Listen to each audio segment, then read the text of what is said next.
right, welcome to week number 2 of our series we are calling Running with the Giants. So glad you're in church today.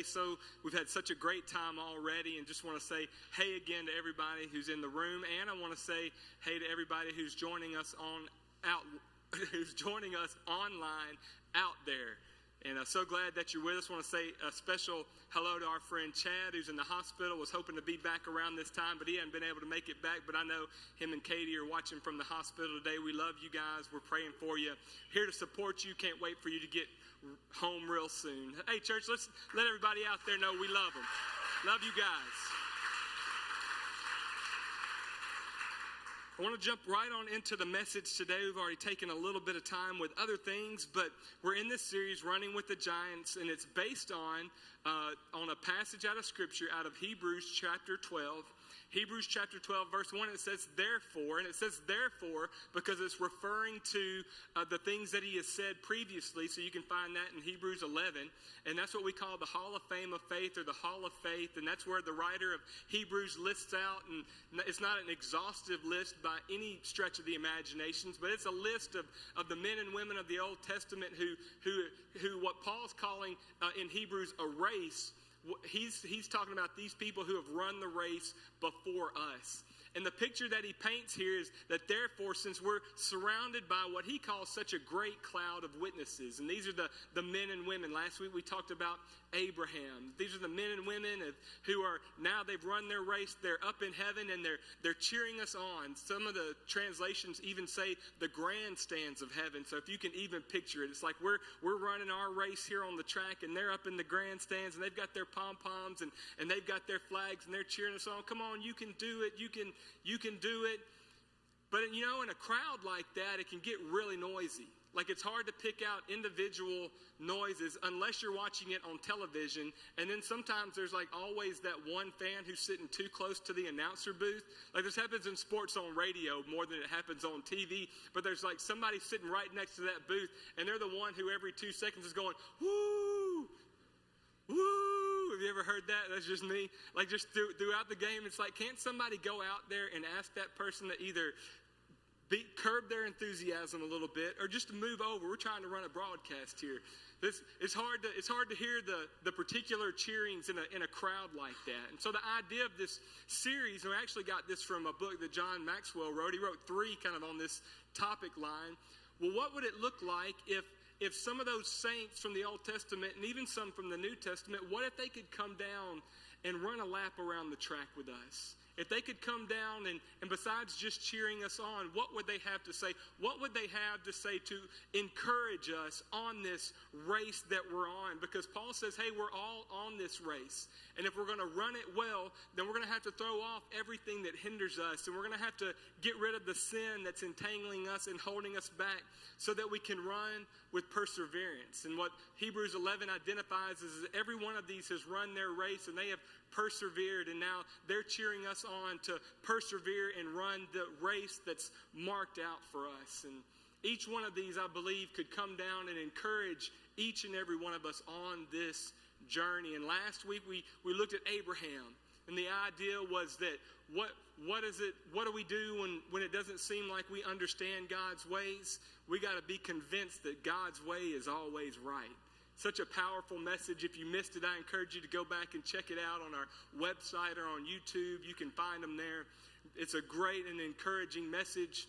And as we get into week 2, and we have another opportunity to walk around the track with a saint of old, I've invited somebody today that maybe is a little bit obscure to some of us, but shouldn't be, because he's got a book of the Bible named after him. And we're inviting down Nehemiah.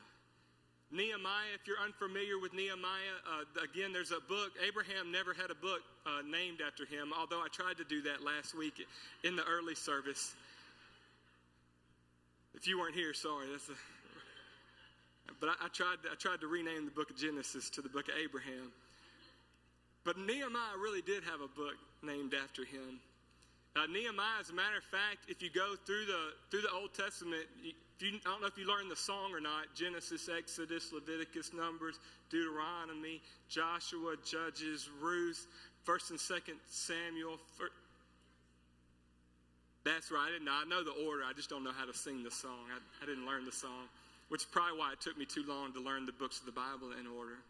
We have 1st and 2nd Samuel, 1st and 2nd Kings, 1st and 2nd Chronicles. You got Ezra, Nehemiah. And Ezra and Nehemiah, and just to kind of help you if you're new on this journey and you're trying to understand how to read your Bible, Nehemiah actually ends the historical count of the Old Testament. Like Genesis to Nehemiah is everything that happened kind of from beginning to end is contained in those books. Everything that happened beyond Nehemiah happened within the history contained in those first books. Does that make sense? So Psalms and Proverbs and all the old minor and major prophets, all of that happened during this time period. And if you study the Bible, much of what was prophesied in those prophecy books was fulfilled in that time period as well. So I just want to help you for a minute understand how to read your Bible a little better and understand that the historical period that we have of the Old Testament ended with Nehemiah. And Nehemiah was part of what was tens of thousands of Jews. That's who existed in the Old Testament is the account of the Jewish nation. Was part of tens of thousands of Jews, maybe even hundreds of thousands, who were exiled from Jerusalem and from the promised land that God had given them. The land spit them out. God said, if you don't follow me and my ways, the land is going to spit you out. And that's exactly what it did. So they find themselves hundreds of years later in exile in Babylon. And then slowly but surely, because this is also God's promise, that when you seek him, he's going to bring you back. And so they began to seek him, and they began bringing him back. And Nehemiah was part of the last group of Babylonian exiles to come back to try to re-inhabit Jerusalem. I'm sorry if this is boring you a little bit, but I just want to give you a little context to what's going on here. So Nehemiah, he comes and he leads this charge to rebuild the walls. Ezra comes back first, and Ezra has a heart to rebuild the temple. Nehemiah comes back and has a heart to rebuild the walls. And what I think is significant about this, and this isn't in the message today, but what is significant to one person is not necessarily significant to another person. And just because it's not significant to you doesn't mean it's not significant to God. That what is significant, if as brothers and sisters, as followers of Jesus, what is significant to one needs to be at least for a season significant to the other if we're going to help each other. And Nehemiah gets this burden on his heart to go back to Jerusalem and rebuild this wall. And I think if he could come back and help us identify any area of our lives, he would encourage us in the part of the journey when it comes to our problems.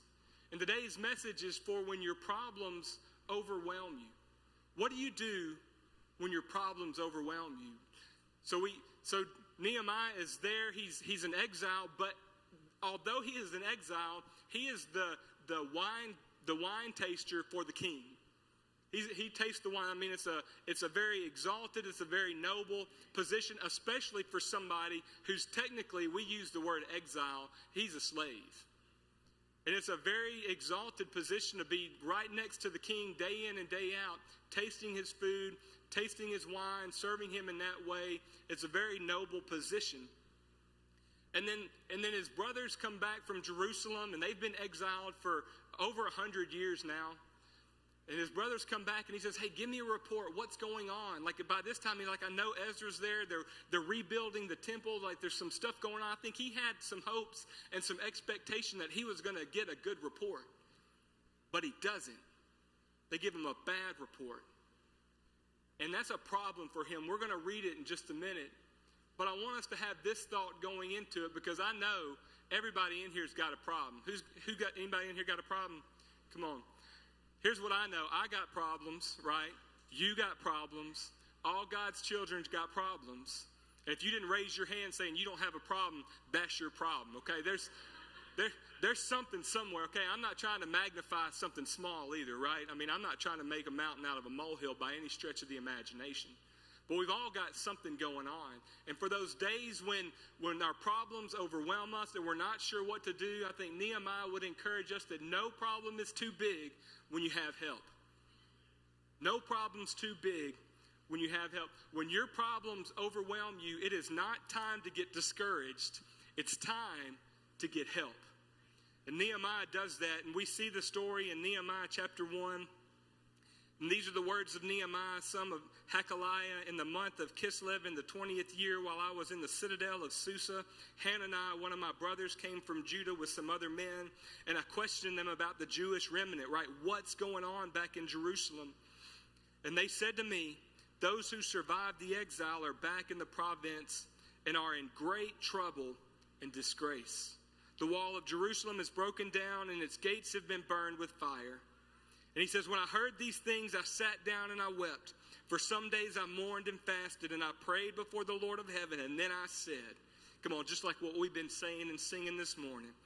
O Lord, God of heaven, the great and awesome God, who keeps his covenant of love with those who love him and obey him. Let your ear be attentive and your eyes open to hear the prayer your servant is praying before you day and night for your servants in Israel. Nehemiah was broken with the news that he received. I believe there's people in the room today that know what that feels like. You've been broken with the news of a diagnosis. You've been broken with the news of maybe a loved one who's walked away from the faith that seems to be happening more and more every day. You've been broken with the news of a relationship that's ending too soon. You've been broken and shattered with the news of, you name it. What's that for you? And what we learn is that he felt it. It was personal to him. And he was faced with a monumental task, because he knew right away that not only did he receive this bad news, but he felt immediately that God was calling him to do something about it. You know, that's how I share my testimony. That's how, when Angela and I, we were not serving the Lord 20 years ago, and all of a sudden the Lord grabbed us, arrested our hearts, and called us back. And we knew in that moment, and I tell it like this 20 years later, that in that moment we committed our lives to God and to ministry. And I think that's the same thing that Nehemiah felt in this moment. That not only did he receive the bad news, but he knew that he was the one that God was calling to do something about it. But he knew, number one, that he couldn't do it alone, right? He knew, and that's his encouragement, that when your problems seem too big, you need to get help. How do we know when to ask others for help? How do we know how to get help? I want to help us today understand, how do we get help for the situations in our life? And firstly, we got to ask others for help when you first shared the problem with God. When you first shared the problem with God. Sometimes we're so quick to rush and share it with somebody. And people are called to help, and we're going to get there in a minute. I tell you, that's why we open the service with praise and worship and not the message. Because really, you don't need to hear from me. You need to hear from God. The most important thing that you can do for you and your life, Christian, is to hear from God and to do what he says. So we want to hear from God first and foremost, and then I'm trusting that in the first 20 minutes of this service that God's already spoken to you in a real way. I'm just kind of bringing up the end, right? Trying to help you out. It's like the Rocky and Bullwinkle cartoons. You who are older will remember this. They always closed up the show with like this circus and all this stuff coming through, and there was always this little guy, janitor with the little broom and dustpan at the end, just coming through trying to sweep everything up, following the parade. I'm like the guy at the end of the parade, just trying to clean everything up a little bit. Trusting that God's already begun to speak to you and deal with some things. Before we go telling everybody and looking to everybody for questions, my first question is always, have you talked to God? Jesus, that was a big thing for him. Matthew 6:33 says, seek first. I'm sharing it with you today out of the Amplified because it amplifies it a little bit. Seek first, aim at, strive after, first of all, God's kingdom, his righteousness. I love that they expand the word righteousness, his way of doing and being right. And then all these things that you're worried about, that you're thinking about, everything else is going to be given to you besides. So don't worry, don't be anxious. Today, don't worry about tomorrow, because tomorrow's problems are sufficient and tomorrow's anxieties are sufficient for tomorrow. But today, seek first God's kingdom. Each day has its own trouble. I love Proverbs 3:5-6. It says, trust in the Lord with all your heart. Lean not on your own understanding. How many of you have figured out that you don't have all the answers? And if you have all the answers, can I tell you, if your God is limited to the size of your brain, you're in trouble. If God is limited to the size of my brain and my understanding, I'm in big trouble. I serve the God of the universe who knows everything from the beginning to the end, and he brings all things together. And at the end of my understanding, I lean on his understanding. In all your ways, acknowledge him, and he will direct your path. That word acknowledge means seek to know. Press in to understand what God wants before we try to figure it out ourselves. When your problems are overwhelming you, take a few minutes and seek God. We got these little black bracelets out in the lobby. They say, pray first. And they're just a reminder, and they're free to you. You can grab one. You've already paid for them with your giving.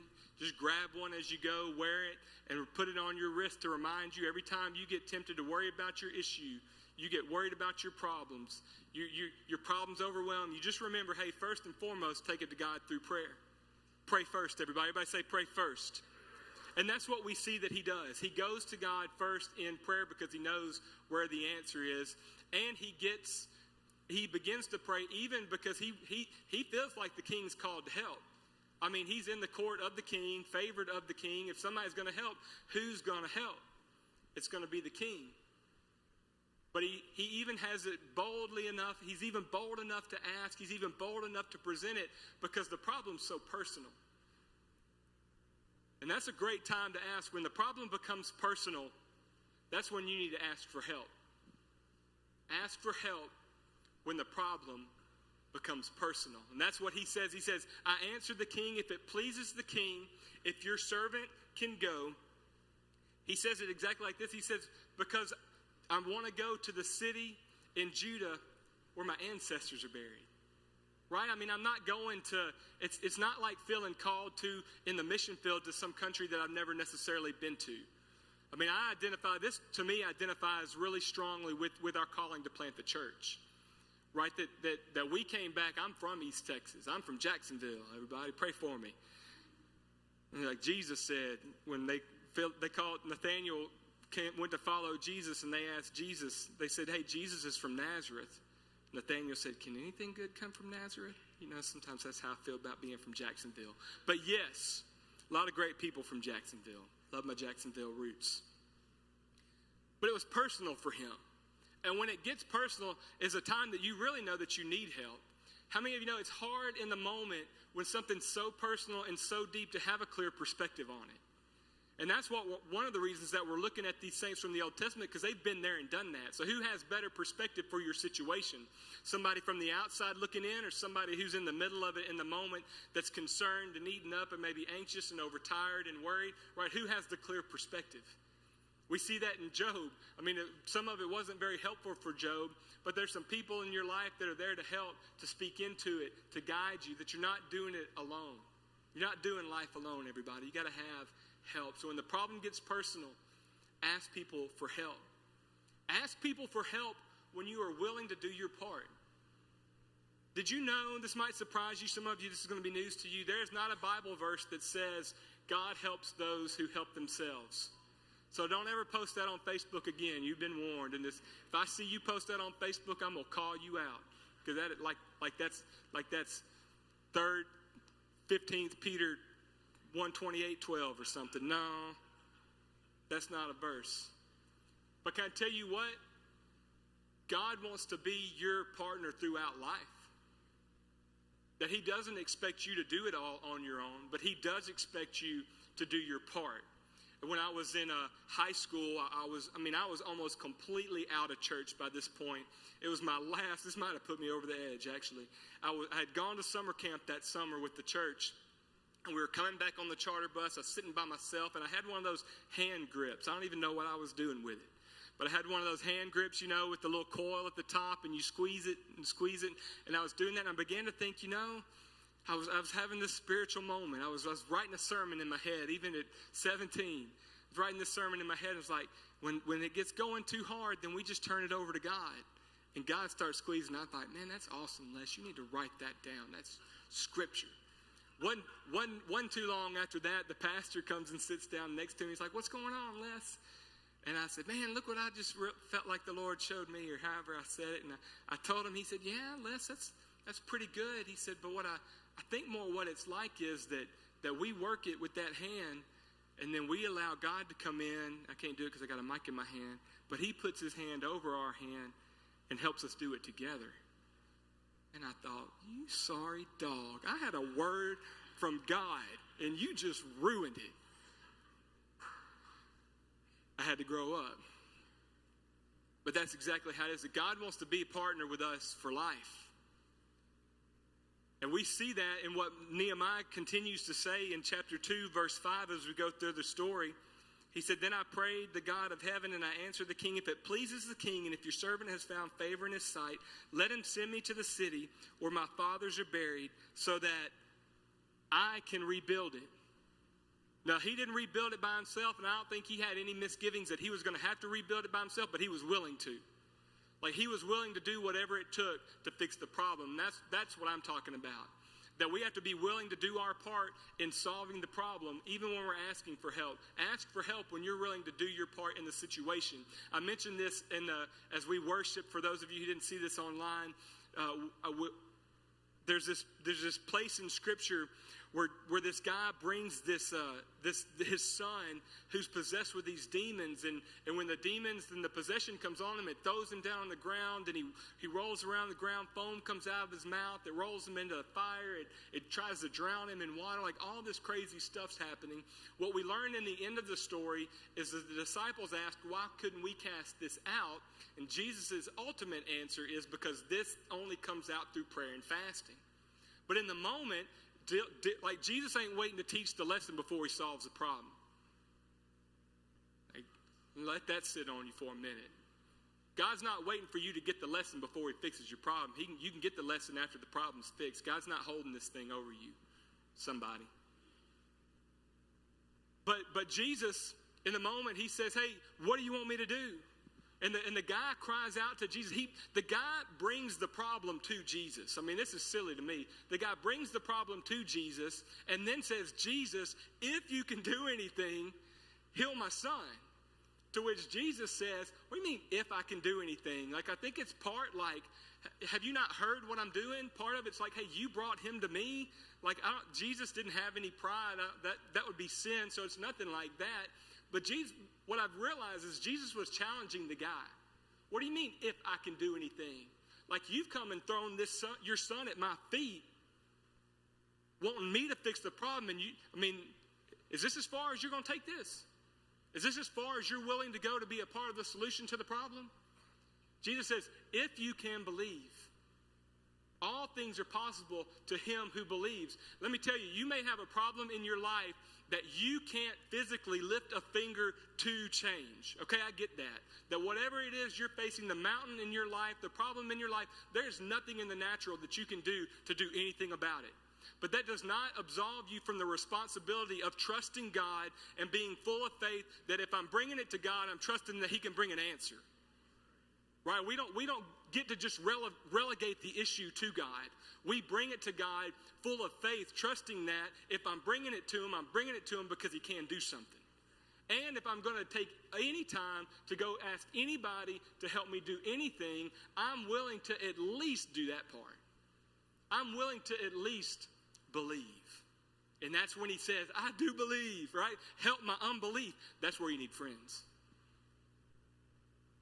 You need friends when it goes just a little bit beyond what I can believe on my own. That's what we did in worship today. Like, we've taken you to a point where you can go on your own. But sometimes we got to lean in on the faith of our friends. That's why we need people. That's why we do small groups. Like, you need to be a part of a tribe. You need to be a part of a group of people. Sometimes, husbands, your spouse, your wife is not that person, is not in that mode to help lift you up this day. Wives, sometimes your husband is not the person in that moment who's going to lift you up out of that problem. And God never designed that to be the case. It takes all of us. It takes relationships. And we got to be willing to do our part in the moment. We got to ask others to help when people oppose you. Like, you've got somebody that's coming against you. It's personal.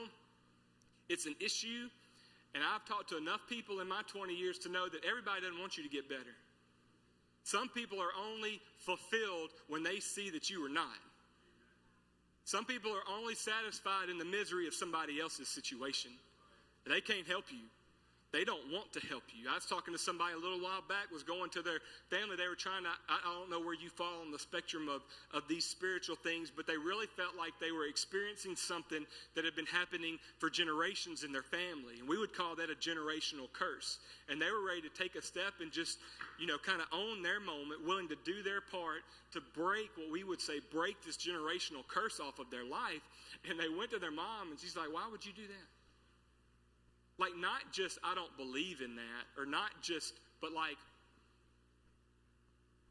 and even to the point where they're trying to preach some wicked spells on top of them. That you're good in your misery. You are good where you are. Everybody's not going to help. There's opposition. Nehemiah faced opposition. From beginning to the end, Nehemiah faced opposition. It says in Nehemiah chapter 4, verse 19, next to him, 4:19. I'm in 3:19. 4:19, then I said to the nobles, the officials, and the rest of the people, the work is extensive and spread out. We are widely separated from each other along the wall. Whenever you hear the sound of the trumpet, join us there. God will fight for us. So if you read the story, by the time they get the wall built, they've got the person who is building with a stone in one hand and a sword in the other, and then they've got somebody stationed behind them with a sword because there's opposition. And when your problems are opposition and people in your life, you need the same thing. That you need to work to fix the problem, you need to work to fight the problem, and then you need some people in your life that are standing, watching your back, guarding you, praying for you, covering you, living life with you, not letting you do it alone. You need people because there's opposition. You can't do it alone. God didn't call you to do it alone. And Nehemiah even recognized, hey, if we get overrun, if we get attacked because there are people trying to attack them, if we get attacked, hey, I'm going to holler, come running. You need some people in your life that when you holler, they come running. And some of you, can I tell you, you need to holler so that they know. Jesus even had this, Matthew 26, he said, my soul is overwhelmed before he went to the cross, right? You want to talk about an issue. Talk about a problem. Jesus is about to die for the sins of humanity in the most brutal way possible. He's going to pray. He knows that Judas has already dipped out to go get the Pharisees to come arrest him. And when he goes to make this final prayer, he says, hey guys, I can't do this alone. Jesus didn't pray his final prayer alone. He took his disciples with him. Watch and pray for me. I am overwhelmed. And we need people. We need help. We need people who are going to stay here. And as we close this message today, I want to encourage you in a couple of things, if I haven't already. As Nehemiah has kind of challenged us in these things from his experience and the life that he's lived, he's getting ready to walk back up in the stands, and I believe that he would look at us and let a couple of things. Number one, he would let you know it wasn't easy. It's not easy to ask. If we're honest and you go back and read the story, in Nehemiah 2, he didn't ask at first. He prayed and spent time with God, but it wasn't until he walked around sad-faced, moping long enough that the king finally said, hey man, what's wrong? That's the story. That Nehemiah must have just been a joy to be around all the time, because he finally, this is weighing so heavy on him that the king says to him, hey, you look sad. I've never seen you sad before in a day in your life. What's going on? And sometimes I just want, that's how we get. Like, we just figure if I come in today and I put my head down and got my bottom lip poked out, or if I put enough sad face emojis on Facebook, somebody's going to check on me. Thank God the king did. But can I tell you, that's not how we ask for help. But why do we do that? Because it's hard. It's hard to ask for help. Nobody wants to have issues. Nobody wants to have problems. Nobody wants to have struggles. And for some of you, it might not be a struggle, right? The problem might be a struggle. The problem might be, how do I go from making $50,000 a year to $150,000? Like, God's put a business proposition in front of you, and you're trying to figure out, how do I go? So I don't want to make this like sad, sappy, like everybody's got these dark, deep demons. It's not like that. Like, you can have an issue in front of you or a problem before you that you don't know how to solve. right? I'm pastoring a church at a level I've never been here before. You see what I'm saying? So I mean, sometimes we can have good problems, and we just don't know how to go any further. And it's not easy to have. Actually, I did this a couple weeks ago. We don't like to ask for anything. And we've been back in this building now about 8 months after meeting for 2.5 years at the movie theater. And we've had people coming back and serving, and serving is a big part of our culture here. And that's why we do Next Steps. And if you're coming back at 12:30, we'll tell you more about this at 12:30. But it kind of gotten to the point after about 6 months of being in here that just about everybody who was going to start serving again started serving again. And it was about 50% of the people who had served before the shutdown. And for some of them, like, they didn't come back to church. Like, there are some people who have not come back to church. There's some people who've just kind of staggered back in. And then there's some people who have come back to church, but they haven't really grabbed hold of serving again or connected again in that way. And we don't like to talk about that. Like, I don't like to talk about that kind of need. And really, as a church, we don't have any problem, like bad problems. I mean, you're always going to have something. But, I mean, we don't have any bad problems. But I talked to our team a few weeks ago, and I said, we have people serving and we're making great experiences, especially for those of you who are here for the first time. I mean, kind of that's why we do it all. But for those of you who are members and family and you want to know a little bit more about what this church is all about, we're about serving each other. And kind of what had begun to happen is that they just had a handful of people who were serving everybody else. So your kids are getting served well in kids ministry, and that's awesome. But if you'll notice, it's the same person every week. Like, you love getting that coffee and that high five when you're coming in the door, but if you'll pay attention, it's the same person every week. And what I challenged our team is, hey, it's one thing to serve people who aren't here yet. 1 Peter 4:10 says, hey, use your gifts to serve one another. And for those of us who haven't reconnected to a team and aren't serving, other people are struggling and having kind of maybe their problem is they're serving too much to cover the gap in the middle. I don't talk about that on Sundays. I don't like to talk about need. That's why I don't talk about it. And I didn't just talk about it. Watching y'all. Because here's what I've kind of learned. Here's the next thing. We got to close. Chris, you can come on up. You can get that spiritual keyboard music playing or help me finish a little faster. Second thing is, hey, just recognize everybody's not going to help. Everybody's not going to help. You shouldn't have an expectation that everybody's going to help. Sometimes you got to go through a few people to find the person who's going to be your person. God hadn't called everybody. Everybody in Nehemiah's camp, there were people, when they came back to rebuild the wall, the majority of the people got plugged in, but there were people who did not get plugged in. And it wasn't people who said, no, you can't do that. You just didn't do anything. Right? Now, I've had that experience in my life where I've leaned on somebody and said, hey, I think God's called this person to be a mentor in my life or to have this relationship or be an encouragement to me. And turns out it wasn't. Okay, everybody's not going to help. And that's one of the reasons that it's hard to ask. Because you're kind of pre-figured out that what if I ask and they don't? What if I ask for help and they don't help me? Well, got a little pride, it hurts. Proverbs even says this, many will say that they're loyal friends, but who is truly reliable? And we need help, but we also, while we're looking for help from people, let me just encourage you a little bit to lower your expectations of people. Raise your expectation of God. He's the source. But he's called us to do life together. He's called us to be encouragers.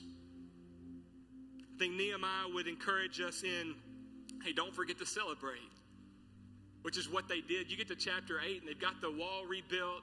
Ezra's got the temple rebuilt. Like they reinstitute the law and the government situation. They get all that back in place. And they have a big celebration. But when they're reading the law, everybody's convicted, right? You get in a moment like this and God, like his word, it convicts. So I'm convicted in this moment. But Nehemiah said, hey, don't stay in this convicted moment. I'm glad you're convicted. I'm glad that there's tears of repentance. I'm glad that your eyes have been opened. I'm glad that you're ready to grow. But hey, take a minute and let's celebrate the good things of God. He said, go and celebrate with a feast of rich foods and sweet drinks and share gifts of food with people who have nothing prepared, which that's another point that I didn't get to fit in this message was, in the middle of your problem, go help fix somebody else's problem. That'll help you.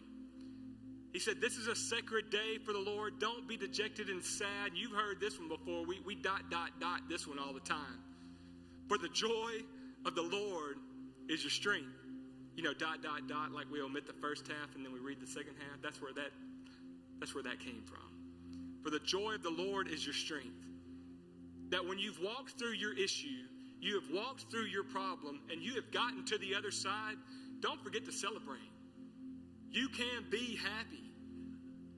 Let me see everybody smile. I can see it. It's kind of dark, but it's okay to be happy. And when you're on the back side of this thing and people have helped you walk through it, get happy. Give praise to God. You got to have an attitude of gratitude. That's where things really begin to change. Here's the last one. Some of you are praying and believing God for a miracle. And I think Nehemiah would encourage us in his final, as he kind of looks back, just gives us this little over-the-shoulder glance. It says, many times you don't need a miracle. You just need each other. They rebuilt the wall of an entire city in 52 days. It's incredible. And I don't know what's going on in the lives and issues in this room. I know some of them, but I don't know them all. But do you need a miracle, or do you just need a friend? Would you bow your head and close your eyes for a second? Lord, we love you. You're so good. As we experience you in worship, and Lord, your word is just incredible. And I thank you. We didn't pray today, but I thank you for the power that it has to change our lives. And I thank you that as we've pressed in and worshiped you today, Lord, you're present to minister, that your word ministers. And I pray for all the problems and the issues. But I pray for people who today will ask for help. Maybe that needs to be your confession today. And Lord, I repent from trying to handle it on my own. You never called me to handle it on my own. I come to you now with my issue. I come to you now with my problem. Today I ask for help. Send me to people, send people to me, put me in the right place. Some of you, that's why you came to church today. Trying to find your people. I want to be your people. We want to help.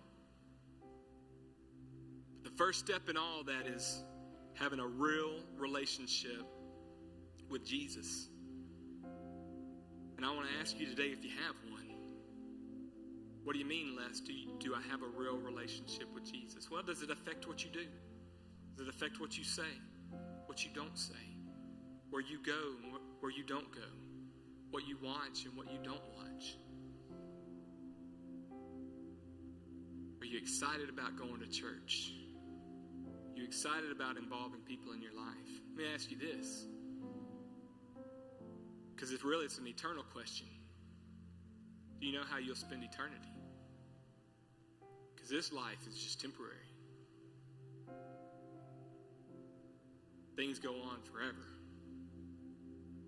And Jesus taught that there is a real hell and a real heaven. And I just want to love you enough today to tell you that at the end of this life, you're going to spend eternity in one or the other. And do you know where you will spend eternity? How do I know? Well, the Bible answer is that you'll just know. I know. I want you to know. Some of you may think, well, the good in my life outweighs the bad. So, I think I'm going to spend eternity in heaven. Kind of like you, Les, I grew up in church and, I hadn't really been active. I don't read my Bible. I don't pray. I don't do any of that stuff on the outside. But because I grew up in church, I feel like, I'm probably going to spend eternity in heaven. I'm from Tyler. My goodness, we got churches everywhere, man. Tyler's a Christian city. I'm a Christian. I live in Tyler, Texas. I'm from the South. I'm in the buckle of the Bible Belt, right? We can think of all these things that I hope would lead to eternity with God. But none of that saves you. I'm glad that the good in your life outweighs the bad. I'm glad you're a good person. But morality doesn't save you. Jesus said, I'm the way, the truth, and the life, that no one can come to the Father unless I draw him. We set this whole morning up today because God's drawing you. He's talking to you, and he's dealing with you. And he's asking the question, will you say yes? Yes to what? Yes to a real relationship with Jesus that impacts and affects my today, and that is a relationship that will lead me into an eternity with my Heavenly Father. So right there where you are, we're not going to bring anybody to the front, not going to do anything to bring attention to everybody, but if you're ready today to say, I don't have that, the day I say yes to that, just lift up your hand right where you are. If you're online, you can let the team know. Right there where you are. Awesome. I'm ready. Today's my day. Say yes. I surrender. And let's all pray this prayer together out loud. Say, Dear Heavenly Father, I thank you for Jesus. Today I believe that Jesus died on the cross for my sins. Today I believe that God raised Jesus from the dead. And today I confess Jesus as the Lord of my life. Jesus, come live in me, lead me, guide me. I surrender to you. Thank you for saving me. In Jesus' name, amen. Amen. Hey, church, I love you so much. Let's celebrate decisions, and then Matthew's going to come up and give some directions. Love you guys.